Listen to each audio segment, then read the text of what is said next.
자, 우리 옆에 분들과 다시 한번 인사하겠습니다. 오늘 정말 잘 오셨습니다. 자, 은혜 받기 원합니다. 예, 감사합니다. 이 자리에 참석한 저와 여러분들의 신년 가운데 주께서 허락하시는 평안과 기쁨이 함께 하시기를 주님의 이름으로 축복합니다. 자, 오늘 우리가 읽은 이 본문을 보면 세례 요한이 감옥에 갇히자 예수께서 자신의 사역을 본격적으로 시작하시는 장면이 담겨져 있는데요. 자, 그런데 이 마가복음의 기자는 바로 이 역사적인 순간을 조명하면서 예수께서 자신의 제자들을 부르시는 장면을 제일 먼저 주목하고 있습니다. 자, 그러니까 마가복음은 어부였던 누군가가 주님의 제자로 거듭나는 이 과정 자체에 큰 의미를 부여하는 것 같은데요. 이른바 한 영혼이 주님의 제자로 이 거듭나는 순간이야말로 이 땅에 하나님의 나라가 임재하는 첫 시작점이라고 본다라는 것이죠. 자, 한번 따라해 보겠습니다. 내가 주님의 제자가 되는 것이야말로 그 무엇보다 중요한 하나님의 일이다. 가장 중요한 하나님의 일이 뭐라고요? 누가 제자가 돼야 된다고요? 네, 나라는 한 영혼이 주님의 제자가 되는 것이 가장 중요한 하나님의 일이에요. 많은 분들이 이제 교회를 다니면서 오해하시는 것이 뭐가 있냐면요. 여러분, 이왕이면 우리가 섬기는 교회가 좀 커졌으면 좋겠죠. 네, 저도 그래요. 저도 그래요. 좀 이왕이면 좀 사람들이 많이 모였으면 좋겠고요. 이왕 모이는 김에 좀 젊은이들이 많이 모였으면 좋겠는 바람들이 있죠. 그래서 하나님께서 저희 교회에 이렇게 젊은이들을 많이 보내주셨나 봐요. 하나님께서는 역사 이래로 끝없이 존재하시는 분이신데 우리를 볼 때 아마 젊은이처럼 여겨주실 거예요. 그런데 교회가 커지고 성장하고 사람이 많이 모이는 것도 중요한데 사실 이 성경의 관점에서 제일 중요한 것은 한 영혼이 주님의 제자로 거듭나는 것입니다. 자, 그렇다고 한다면 우리 모두가 반드시 주님의 제자가 되어야 할 것 같은데요. 과연 우리가 무엇을 어떻게 해야 주님의 제자가 될 수 있을까요? 자, 일전에 제가 소개한 적이 있는 이 카일 아이들먼의 제자인가 팬인가 라는 책을 보면 예수님을 따른다고 해서 예배를 드린다고 해서 모두가 다 제자가 아니며 엄연히 따졌을 때 제자와 아이돌을 따라다니는 팬은 다르다라고 규정을 하는데요. 자, 그러면서 우리 자신이 팬인지 제자인지를 가늠할 수 있는 몇 가지 체크리스트를 우리에게 소개하고 있습니다. 자, 한번 제가 소개를 해볼 테니 들어보세요. 첫째, 나에게 예수님은 하나뿐인 애인인가? 아니면 여러 애인 중에 한 명인가? 자, 나는 힘들 때 어디에서 위로를 얻는가? 나는 어느 때 가장 신이 나는가? 자, 그런데 저는 바로 이 부분을 읽는데 갑자기 부담스러운 마음이 확 들었는데요. 왜냐하면 일단 저는 주님을 사랑하기도 하지만 가족을 사랑할까요? 안 사랑할까요? 예, 가족도 사랑하고요. 특히 저희 자녀들을 보면서 얻는 위로가 굉장히 크기 때문입니다. 그리고 솔직히 말하면 저는 마음의 위로를 받고자 맨날 교회에 와서 기도만 하는 것은 아니고요. 때로는 분위기 좋은 카페에 가서 차도 한 잔씩 홀짝홀짝 하고요. 그리고 때로는 백옷 공원에 가가지고 노을이 지는 거 이거 보는 거 되게 좋아하거든요. 그래서 이제 제가 안 보이면 거기 가시면 저 찾는 경우가 많이 있어요. 자전거 타고 가가지고 해 떨어질 때쯤 이 노을이 지는 거 보고 그렇게 좋아가지고 이제 그거 보다 오는 경우가 많습니다. 그래서 왠지 방금 전에 제가 이야기했던 이 체크리스트를 보면 왠지 이런 기도가 저절로 나오는 것 같아요. 하나님, 저는 예수님도 사랑하지만 우리 가족들도 사랑하는 것 같습니다. 저는 가족들도 사랑하고 자녀들도 사랑하고 때로는 마음의 위로를 받고자 카페를 가기도 하고 좋은 음악을 듣기도 하니 용서하여 주옵소서. 자, 특히 오늘 우리가 읽은 본문을 꼼꼼히 묵상해보면 바로 이러한 가책이 더 심해질 수 있는데요. 좌우지간 누군가 예수 믿기만 하면 다 무엇인가를 버리는 이야기가 나오지 않았습니까?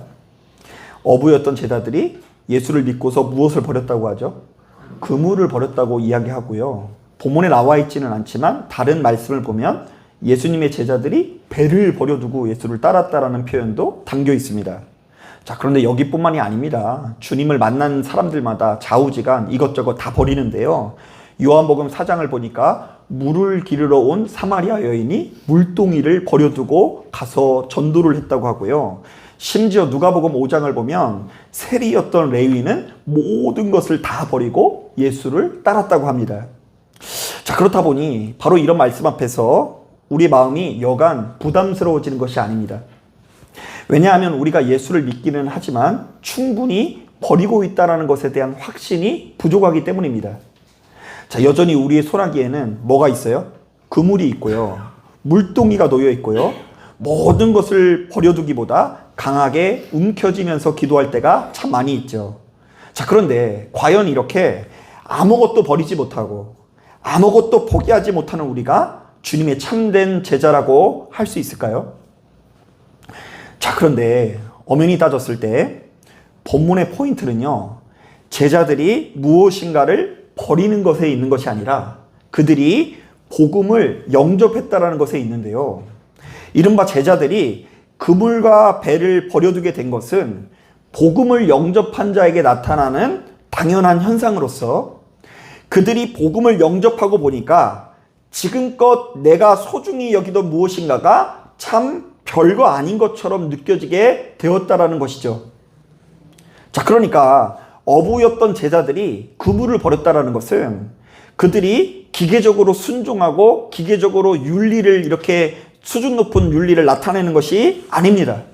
자, 바로 이것은 더 큰 보화, 더 큰 보물, 더 큰 가치를 발견한 자에게 나타나는 현상으로서 그들의 의지와는 상관없이 일어나게 되는 현상인 것입니다. 자, 사도 바울은 복음을 영접한 이후에 바로 이 같은 변화를 경험했던 것 같은데요. 빌립보서 3장을 보니까 그때의 심정을 이렇게 고백합니다. 무엇이든지 내게 유익하던 것을 내가 그리스도를 위하여 다 해로 여길 뿐더러 또한 모든 것을 해로 여김은 내 주 예수 그리스도를 아는 지식이 가장 고상하기 때문이라. 내가 그를 위하여 모든 것을 잃어버리고 배설물로 여겼다. 자, 이때 이 배설물이 뭐예요? 예, 똥을 말해요, 똥. 사도 바울은 복음을 영접한 이후에 자신이 이전에 소중히 여기던 모든 것들이 참 별거 아닌 것처럼 느껴질 뿐만 아니라 심지어 배설물, 똥처럼 느껴졌다라고 이야기합니다. 왜냐하면 우리 주 예수 그리스도를 아는 지식이 세상에서 가장 고상하게 느껴졌기 때문이죠. 자, 그래서 이전에는 자신이 낳은 지 8일 만에 할례를 받았다라는 거, 유대인 중에 유대인이요, 히브리인 중에 히브리인이요, 율법적으로 보았을 때 그 어떤 흠이 없는 가장 완벽한 바리새인이었다라는 것에 엄청난 자부심을 가지고 있었으나 이제는 이 모든 혈통과 조건들을 그저 배설물처럼 똥처럼 여긴다라는 고백을 서슴없이 하는 것입니다. 자, 그런데 예수 믿는 우리들에게는 그 무엇보다 먼저 바로 이 같은 변화가 나타나야 하는데요. 내가 예수를 알게 됨으로써 지금껏 너무나 소중하게 생각했던 무엇인가를 내려놓고 바로 그것이 참 별거 아닌 것처럼 느껴지는 역사를 누려야 한다는 것입니다. 자, 제가 이 크리스마스마다 자주 인용하는 예화 중에 그 찰스 디킨스의 소설 크리스마스 캐롤이라는 소설을 보면 기독교인이었던 작가가 바로 이 같은 메시지를 아주 가득하게 이 소설에 담고 있습니다. 자, 이 소설에는 그 유명한 스크루지 영감이 나오죠. 자, 그런데 이 스크루지 영감이 누구를 말할 것 같아요? 우리 마을에 있는 아주 그냥 이 몹쓸 노인을 말하는 게 아니라 이 스크루지가 누구를 말할 것 같아요? 예, 맞아요. 이 찰스 디킨스라는 사람이요, 이 스크루지 영감의 이야기를요, 우리를 빗대요. 욕망에 사로잡혀 살아가는 우리를 빗대요. 이 사람을 이렇게 모델 삼았다고 하더라고요. 자, 우리가 잘 알고 있는 대로 이 스크루지 영감은 평생 동안 아주 끔찍한 구두쇠로서 일평생 돈을 모으는 것을 그 무엇보다 중요한 가치로 여기는 사람이었습니다. 자, 그래서 그놈의 돈 때문에 툭하면 남을 괴롭히고 악랄하고 추잡한 행동을 벌이다가 결국 외톨이가 되게 됩니다. 자, 그런데 어느 날 이 3명의 크리스마스의 영혼들이 찾아와 스크루지의 영감에 이 과거, 현재, 미래를 보여주게 됩니다. 자, 이때 이 영혼이 3명인 이유는 우리 하나님께서 삼위일체 하나님이시잖아요. 그래가지고 이제 성부, 성자, 성령 이 하나님께서 이 합력해서 선을 이루시는 것처럼 이 스크루지 영감에게 보여줬다라는 것을 의미한다고 하더라고요. 자, 그런데 이 3명의 영혼 중에 미래를 보여주는 유령이 스크루지 영감의 아주 처참한 미래를 보여주게 됩니다. 일단 이 스크루지는 돈은 굉장히 많이 모았는데 자기 혼자 아주 외로운 죽음을 맞이하게 되는데요. 안타깝게도 이 세상 그 어떤 사람도 스크루지 영감이 죽었다라는 것에 이 슬퍼하는 사람이 아무도 없고 다 잘 죽었다고 막 하는 거예요. 여러분 끔찍하지 않나요? 우리가 죽었는데 사람들이 우는 사람이 아무도 없어. 그 뒤에서 아이고 잘 죽었네 뭐 이렇게 한다고 한다면 끔찍한 일 아닙니까? 자, 그리고 당연한 이야기지만 그가 일평생 힘들게 모은 돈은 그의 죽음에 어떤 도움도 주지 못하게 됩니다. 자, 그러자 큰 충격에 빠진 스크루지 영감은 꿈에서 깨어난 이후에 이전과는 전혀 다른 삶을 살 수밖에 없겠죠. 자, 그는 이제 돈보다 더 중요한 가치에 눈을 뜨고 매번 돈돈거리면서 사람을 질리게 만드는 것이 아니라 비로소 주변에 있는 이웃에게 돈을 쓰더라도 그들과 함께 어울리면서 섬기는 삶을 살아가게 됩니다. 자, 그런데 제가 목회하면서 보니까 이것은 소설 속 주인공만 경험하는 것이 아니라 우리 일상 중에도 얼마든지 일어나는 일인데요. 자, 가만히 보면 예수 믿는 우리들은 어떤 계기로 인해서 지금껏 내가 소중히 여기던 무엇인가가 참 별거 아니라고 느껴지는 순간을 마주하게 되더라고요. 자, 여러분 가만히 보니까요. 제가 이 한 교회를 섬기다 보니까 오랫동안 섬기다 보니까 우리 인간에게 제일 무서운 것 중에 하나가 저는 시간이라고 느껴져요. 시간이 진짜 무서운 거구나. 자, 그런데 바로 이렇게 흘러가는 시간 앞에서 우리는 자이든 타이든 참 많은 것을 내려놓게 되는데요. 자, 어떤 분들은 일평생 자신의 일터에 충성하는 삶을 살지 않습니까? 자, 이제 그래서 남자분들한테요, 왜 사냐고 물으면 다음날 출근하기 위해서 산다. 뭐 이런 말이 있을 정도로 그 전날 아무리 막 과음을 하고 과로를 하더라도요, 그 다음날 출근해야 된다라는 그 삶의 목적을 가지고 눈을 번쩍 뜨고 일어난다고 하더라고요. 자, 그래서 자신의 일터를 너무나 소중히 여기면서 젊음을 바쳐서 일하고요. 또 남자들 세계에서는 좀 높은 자리에 올라가는 게 더 중요하거든요. 그래서 승진하기 위해서 진짜 혈안이 됩니다. 자, 그런데 어느덧 흘러가는 세월 앞에서 내가 젊음을 바친 그 직장을 퇴임하는 시간을 마주하게 되는데요. 자, 이때 비로소 깨닫게 됩니다. 와, 내가 인생을 잘못 살았구나. 내 인생에 유일하게 소중하게 여기는 보물이 직장이었는데 이 직장이 영원하지 않구나. 이 직장이 나의 인생을 영원히 책임져 주지 않는다는 걸 깨닫는 순간 무엇인가에 속은 것 같은 배신감을 느끼기도 하더라고요. 또 어떤 분들은 일평생 자신의 자녀를 잘 키워내기 위해서 그야말로 충성을 다합니다. 자신의 젊은 날 가난 때문에 충분히 배우지 못한 것에 대한 한이 있는 거예요. 그래서 자녀만큼은 어떻게든 잘 가르치기 위해서 최선을 다합니다. 그리고는 자녀의 일거수일투족을 지도하면서 자녀가 좋은 대학에 들어가고 좋은 직장에 취업하고 자신보다 훨씬 더 아름다운 삶을 살게끔 성심성의껏 지도합니다. 자, 이 과정에서 부모도 역시 참 많은 희생을 감수해야 되지만 상관없습니다. 자녀가 잘 될 수 있다고 한다면 내가 힘든 것은 얼마든지 참을 수가 있겠죠. 아멘. 자, 그런데 어느 날 갑자기 이렇게 희생하고 있는 엄마에게 장성한 자녀가 찾아와서 이렇게 말합니다. 나는 지금껏 부모님 때문에 참 힘들었고 부모님 때문에 나의 인생이 행복하지 않았다라고 말하는 것입니다. 부모는 너무나 억울한 마음이 들었지만 얼마 지나지 않아서 깨닫게 됩니다. 아, 나는 지금껏 자녀를 위해서 살아온 줄 알았으나 사실은 나 자신을 위해서 살았구나. 내가 못 이룬 꿈을 자녀를 통해서 이루려고 했는데 이 꿈은 나의 자녀의 꿈이 아니라 누구의 꿈이었구나? 나의 꿈이었구나.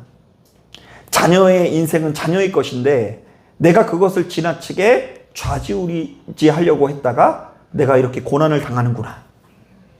자, 그리고 또 하나, 생각보다 많은 분들이요, 언젠가 때가 되면요, 좀처럼 따라오지 않는 건강으로 인해서 반드시 큰 고난을 당하게 돼 있어요. 그러니까 이제 자녀가 속썩이는 것도 힘들고 직장이 속썩이는 것도 힘들지만 진짜 힘들게 뭐라고요? 그 건강을 잃어버리는 거, 육신이 약해지는 거예요. 자, 바로 그때 크게 가치관이 변하는 경우가 많은데요. 어떤 질병으로 인해서 생사를 넘나드는 수술을 했다거나 자신의 인생이 얼마 남지 않다라는 것을 느끼는 순간 그때 비로소 자신의 인생에 무엇이 가장 중요한 것을 깨닫는 분들이 참 많이 있습니다. 아, 사람이 돈이 많아도 아무 소용없는 거구나. 내가 사회적인 지위가 아무리 높아도 아무 소용이 없는 거구나. 자, 제가 이렇게 아무리 얘기해도 여러분 지금 현실적인 문제로 인해서 경제적인 여러 가지 걱정과 근심으로 인해서 우리 생업에 매여 있을 수밖에 없잖아요. 자, 그런데 지금은 그렇더라도 막상 건강이 제대로 꺾이고 나면 그것도 할 수 없다니까요. 자, 그러니까 지나온 모든 세월을 이 돌아볼 때에 이 병상에서 옴짝달싹할 수 없는 그 침상에서 진짜 이 허무하고 슬픔과 괴로움과 분노에 사로잡혀서 하루하루를 맞이하는 성도님들을 자주 만나게 됩니다. 그런가 하면 제가 이 말씀을 준비하다가 생각나는 목사님이 한 분이 계신데요. 제가 이제 안수받기 직전에 전도사들 모아서 수련회를 한번 한 적이 있는데요. 자, 그때 한 은퇴 목사님께서 이제 막 목사 안수를 받는 저희들에게 이런 이야기를 해주시더라고요. 이분이 젊은 날 하나님께서 맡겨주신 교회를 섬기느라고 굉장히 바쁜 시간을 보냈다고 합니다. 제법 규모가 있는 교회다 보니까 이런저런 행사를 쫓아다니라고 그야말로 눈코 틀 새가 없는 시간을 보냈다고 합니다. 자, 여러분, 교회가 커지면 제 얼굴을 못 보게 되는 거예요. 근데 이제 이분이 그래서 진짜 뭐 무슨 재단도 있고 이러다 보니까 이분의 말에 의하면 진짜 바쁜 시간을 보냈대요. 자, 그러다 어느 날 정신을 차려보니 자신의 자녀들이 이미 장성했는데요. 안타깝게도 그제서야 객관적인 눈으로 자신의 자녀를 보니 그 교회 안에서 가장 잘못 큰 애들이 누구라고요? 자기 아들, 딸들이래요. 자, 연령별로 아이들에게 전해줘야 되는 사랑이 있고 추억이 있는데, 자, 그런 것들이 전혀 없다 보니까 목사인데도 이 부모와 자녀의 관계가 그 교회에서 가장 안 좋고요. 그리고 충분한 사랑을 받지 못하다 보니까 이 아이들이 다 날이 서 있더래요. 자, 그런데 그게 옛날에는 다 걔네들 탓인 줄 알았는데 이 은퇴를 하고 보니까 그 모든 것들이 자기가 충분한 사랑을 전해주지 못한 것에 대한 이 열매라는 생각이 들더래요. 자, 그러니까 여러분, 이분이 얼마나 허무하겠습니까? 일평생 강단에 서서 얼마나 많은 복음을 선포했겠어요? 생명을 누리라고 이야기하고 사랑을 주라고 이야기해놓고 자기가 자기 자녀에게 제일 사랑을 가져다 주지 못하고 자녀와 관계가 제일 안 좋고 원수처럼 지내고, 그런데다가 그 관계에서 애들이 사랑을 받지 못하니까 날이 서 있어가지고 가정생활도 그렇게 아름답게 하지 못하는 것처럼 보이는 거예요. 자, 그러니까 그제서야 이런 생각이 들더래요. 좀 더 사랑해 줄 걸. 좀 더 아껴 줄 걸. 그래서 이제 자신이 젊은 날 자녀들에게 못 해준 사랑을 손자, 손녀에게 해주려고 결심을 하고 보니 이 손자, 손녀에게는 할아버지의 사랑이 아니라 누구의 사랑이 필요하다고요? 엄마, 아빠의 사랑이 필요하다는 걸 깨닫고 자기가 할 수 있는 것들이 없더래요. 그래서 이분이 이제 막 목회를 시작하는 저희들에게 아주 신신당부를 하더라고요. 여러분, 교회를 섬기는 것도 중요하지만 가정을 섬기는 것도 중요하니 교회와 가정에서 균형을 이루십시오. 오늘 누려야 되는 행복과 사랑을 내일로 미루지 마십시오. 특히 아이들이 어릴 때에는, 그래도 품 안에 있을 때는 조금이라도 더할 나위 없이 아낌없이 사랑하기 위해서 노력하십시오. 애들이 부담스러워할 정도로 안아주십시오. 부담스러워할 정도로 뽀뽀해 주십시오. 이렇게 얘기를 하더라고요. 자, 그런데 우리가 이렇게 뒤늦게 깨닫는 것은 참으로 안타까운 일이고요. 하루라도 더 빨리 우리의 인생에 있어서 무엇이 가장 중요한지를 깨달아야 하는데요. 예수님의 제자들은 복음을 영접한 이후에 바로 그러한 경험을 하게 된 것입니다. 그래서 본문에 나오는 어부들은 예수를 만난 이후에 지금껏 자신들이 가장 소중하게 생각했던 그물과 배를 버려두게 되고요. 물 기르러 온 사마리아 여인은 예수를 만나고 온 이후에 물 기르러 왔음에도 불구하고 뭘 버리고 갔다고요? 물동이를 버리고 갔다고 하고요.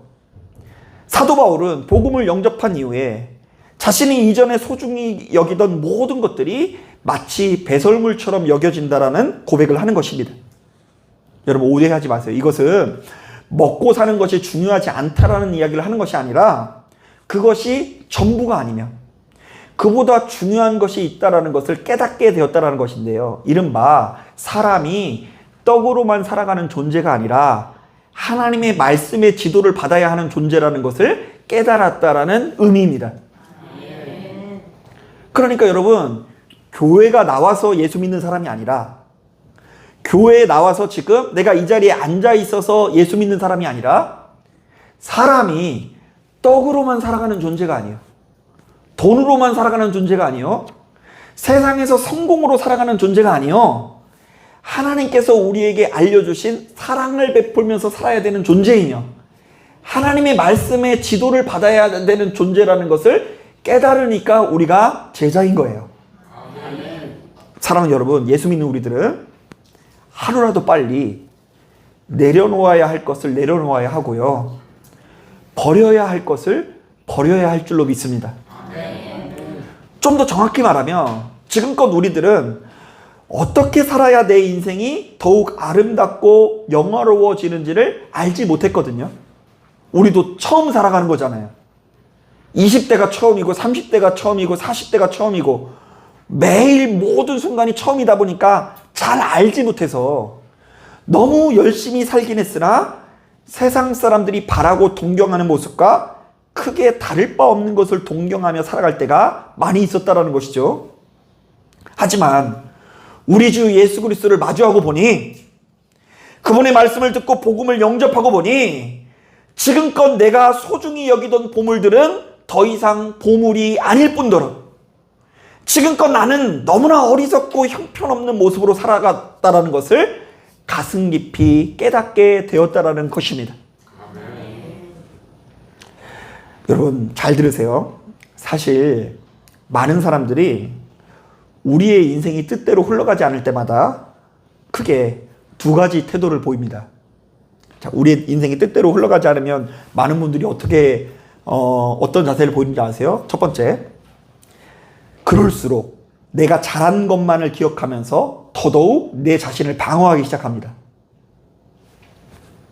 인생이 흘러가지 않을 때일수록 나를 돌아보는 게 아니라 더더욱 강하게 자신의 의로운 거, 잘했던 기억에만 도취되어서 나는 흠이 없다라고 하면서 방어를 해요.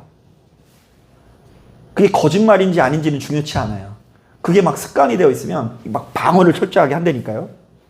그리고 두 번째로, 지금 나에게 보여지는 결과물이 안 좋을수록 주변 사람들이 악하고 부족한 것들만을 더 기억하면서 책임을 그 주변에 있는 사람들에게 돌리는 경향이 있어요. 나는 문제가 없고 누가 문제가 있다고요? 네. 내가 교회 생활이 뭔가 잘 안 풀리면 함께 어울리고 있는 성도님들이 다 문제가 있는 것처럼 느껴지고요. 우리 가정이 좀 안 좋게 흘러가는 것 같으면 아내들은 다 누구 탓해요? 남편 탓하고요. 남편은 아내 탓하고요. 부모는 자녀 탓하고요. 자녀는 부모 탓해요. 서로 잘못한 사람이 아무도 없어요. 서로 다른 사람만 잘못했다라는 그런 버릇이 우리에게 끊임없이 나타나는 거예요. 자, 그런데 이렇게 자기의에 사로잡힌 사람은 결국 고립된 삶을 자처하기 마련인데요. 왜냐하면 매사에 자기는 잘못이 없고 주변에 맨 나쁜 사람이 있다고 생각하니 늘상 배신감과 분노에 사로잡히기 때문입니다. 기본적으로 평안과 기쁨이 있어야지 어울리고 용서하고 다른 사람이 실수를 하더라도 보듬는데, 나는 의롭고 다른 사람들이 다 나쁘다고 생각하니 분노하고 배신감 느끼고 이러니까 더욱 고립된 삶을 사는 거예요. 하지만 냉정하게 말해, 우리에게 찾아온 불행은 그 무엇보다 자기 자신에게부터 비롯되는 경우가 참 많이 있습니다. 이거는 참 우리가 인정하기는 어렵지만 부인할 수 없는 사실이에요. 내 인생이 이렇게 좋지 못한 방향으로 흘러가는 이유는 대개의 경우 타인에게 있는 게 아니라 내 자신에게 있는 경우가 많아요. 내가 일평생 늘상 좋지 못한 것을 심으니까 좋지 못하는 것을 거두는 거예요. 내가 늘상 허망한 것을 붙들고 살았고 늘상 배설물 같은 것을 붙잡고 살면서도 그것을 좀처럼 내려놓지 못하니까, 버리지 못하니까 좋지 못한 열매가 나타나는 것입니다. 이런 점에서 제가 요즘에 그 야고보서 말씀을 묵상하면서 굉장히 은혜를 받아요. 지난주에도 제가 인용을 했는데 한번 잘 들어보세요. 자, 야고보서에도 이런 말씀들이 연이어 나옵니다. 오직 각 사람이 시험을 받는 것은 자기 욕심에 끌려 미혹됨이니 욕심이 잉태한 즉 죄를 낳고 죄가 장성한 즉 사망을 낳느니라. 사망이 어디서 왔대요? 네, 욕심에서. 누구 욕심이에요? 누구 욕심? 내 욕심 때문이잖아요. 자, 또 들어보세요. 사람마다 듣기는 속히 하고 말하기는 더디하며 성내기도 더디하라. 사람이 성내는 것이 하나님의 의를 이루지 못하리라. 하나님의 의가, 하나님의 축복이 내 삶 가운데 이루어지지 못하는 이유가 무엇 때문이라고 해요? 내가 성질 부려서 그렇대요. 내가 자꾸만 성질 부리고 눈 돌아가고 밥상 뒤엎고 이러니까 이 가정 가운데 하나님의 의가 이루어지지 못하는 거래요. 그리고 다음 주에 볼 말씀 중에 이런 말씀이 있어요. 이번 주에 볼 말씀 중에 들어보세요. 내 형제들아, 영광의 주 우리 주 예수 그리스도에 대한 믿음을 너희가 가졌으니 사람을 차별하여 대하지 말라. 누군가 금가락지 끼고 아름다운 옷을 입었다고 해서 우대하지 말고, 누군가 남루한 옷을 입고 있다고 해서 업신여기지 말라. 그러니까 예수 믿는 우리들은 수시로 기도하면서 늘상 좋은 것을 심고 좋은 것을 거두기 위해서 노력해야 된다는 것이죠. 바로 이런 차원에서 예수 믿는 우리들은 하루라도 빨리 복음을 영접하고 내가 무엇을 내려놓고 무엇을 버려야 되는지를 알아야 하는데요. 본문에 나오는 어부들은 예수를 만나면서 그물과 배를 내려놓았지만 오늘날 우리들은 지금 이 자리에서 무엇을 내려놓아야 할까요? 일단 예수 믿음에도 불구하고 툭하면 물질의 혈안이 되어서 욕망에 사로잡히는 버릇을 내려놓아야 합니다. 자, 그렇게 욕심 부리다가 큰일 나는 수가 있어요. 이미 그렇게 욕심 부리다가 망하는 길로 갔는데 또다시 욕심을 부리다가 큰일 나는 수가 있어요. 기도는 내가 원하는 것을 얻기 위해서 하는 것이 아니라 하나님을 닮게 하기 위해서 기도하는 거예요.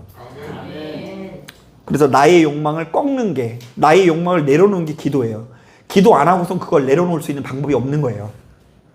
자, 기도가 우리의 욕망을 자극하는 수단이 되어지면 안 됩니다. 그렇게 버릇이 되면 기도는 많이 하는데도 불구하고 내 삶이 정결해지질 않아요. 그런가 하면 우리가 예수 믿음에도 불구하고 자기 기분이 좀만 상하면 툭하면 눈이 뒤집혀서 주변 사람들에게 몹쓸 말과 몹쓸 태도를 보이는 버릇을 고쳐야 됩니다. 그렇게 맨날 혈기 부리다가 우리가 결정적인 순간에 스크루지 영감처럼 외톨이가 될 수 있다니까요. 진짜 우리가 실패한 인생은 어떤 인생이냐면요, 어떤 이제 권사님이 그러시더라고요. 아, 자기가 걱정돼서 못 죽겠대요. 왜 못 죽겠냐고 물어보니까 죽고 난 다음에 화환이 많이 안 왔을까봐 걱정된다고 그러더라고요. 여러분, 장례식장에 내가 죽었을 때 그 흰색 꽃 저기서부터 저기까지 꽉 채워줬으면 좋겠어요? 그러면 막 꼼이 날 것 같아요? 그게 무슨 소용이에요? 그 내가 죽고 난 다음에 그게 뭐 보이겠어요? 그 향기나 느껴지겠어요? 그거 중요한 거 아니에요. 지금 내가 죽었을 때에 나를 위해서 눈물 흘려주는 사람이 얼마나 많이 있느냐가 중요해요. 그게 그 사람의 성적표인 거예요. 그리고 참 별거 아닌 문제로 타인을 업신여기거나 차별하는 버릇도 고쳐야 돼요. 누가 힘있고 돈 많은 것 같으면 치켜세우고, 누가 힘없고 돈 없는 사람 같으면 차별하다 보면 어느덧 내 주변에 진실한 사람은 하나도 없고 똥파리만 가득하다라는 것을 기억해야 돼요. 여러분, 우리가 돈 많으면 친구 많을 수 있어요. 그런데 그게 친구가 아니라 똥파리일 수 있다니까요. 그게 왜 똥파리가 꼬이느냐?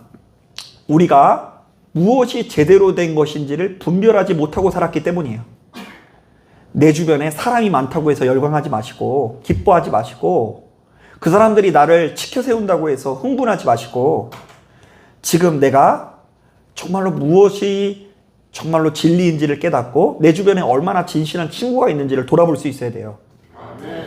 자, 바로 이런 차원에서 오늘 우리가 읽은 본문은 예수께서 자신의 사역을 본격적으로 시작하시면서 제일 먼저 어부였던 제자들에게 어떤 변화가 일어났는지를 주목하고 있습니다. 자, 여러 가지 장면들이 많이 있잖아요. 그런데 하필이면 이 마가복음의 기자는 제일 먼저 어부였던 제자들이 복음을 영접하고 어떤 반응을 보이고 있는가, 이걸 주목한다는 거예요. 자, 그런데 그들은 어떤 변화가 일어났다고요? 그동안 평생 동안 붙들고 의지했었던 무엇을 내려놓았다? 그물을 버려두고 배를 버려두고 예수를 쫓았다. 이것은 이제 일 안 하고 놀고 먹었다 이런 얘기가 아니에요. 정말로 포기할 수 없었던 무엇인가, 정말 소중하게 움켜쥐고 있었던 무엇인가를 내려놓게 되었다는 거예요. 이것은 그들의 인생이, 그들의 가치관이 이전과는 완전히 달라지게 되었다는 것으로서 이제 그들은 더 이상 땅만 바라보는 자가 아니라 하나님께서 거하시는 저 하늘을 바라보는 자가 되었다라는 의미입니다. 자, 여러분 오해하지 마시고 잘 들으세요. 이제 마지막으로 이런 말씀을 하면서 끝내려고 하는데요. 자, 여러분도 역시 우리의 인생이, 젊음이, 총기가 언제까지라도 영원할 거라고 전제하면서 사시면 안 됩니다. 자, 어떤 면에서 예수 믿는 우리들은 항상 염두해야 될 것이 있는데요.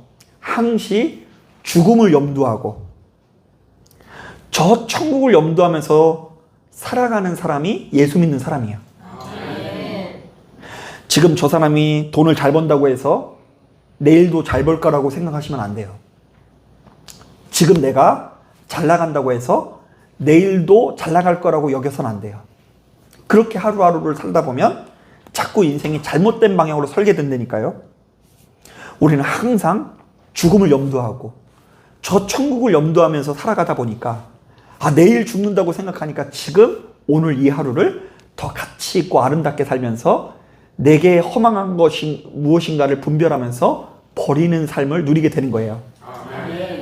아무쪼록 여러분 시간이 흐를수록 그리스도 예수 안에서 더욱 아름다운 모습, 성숙한 모습으로 세워지시는 저와 여러분들이 되기를 주님의 이름으로 축복합니다.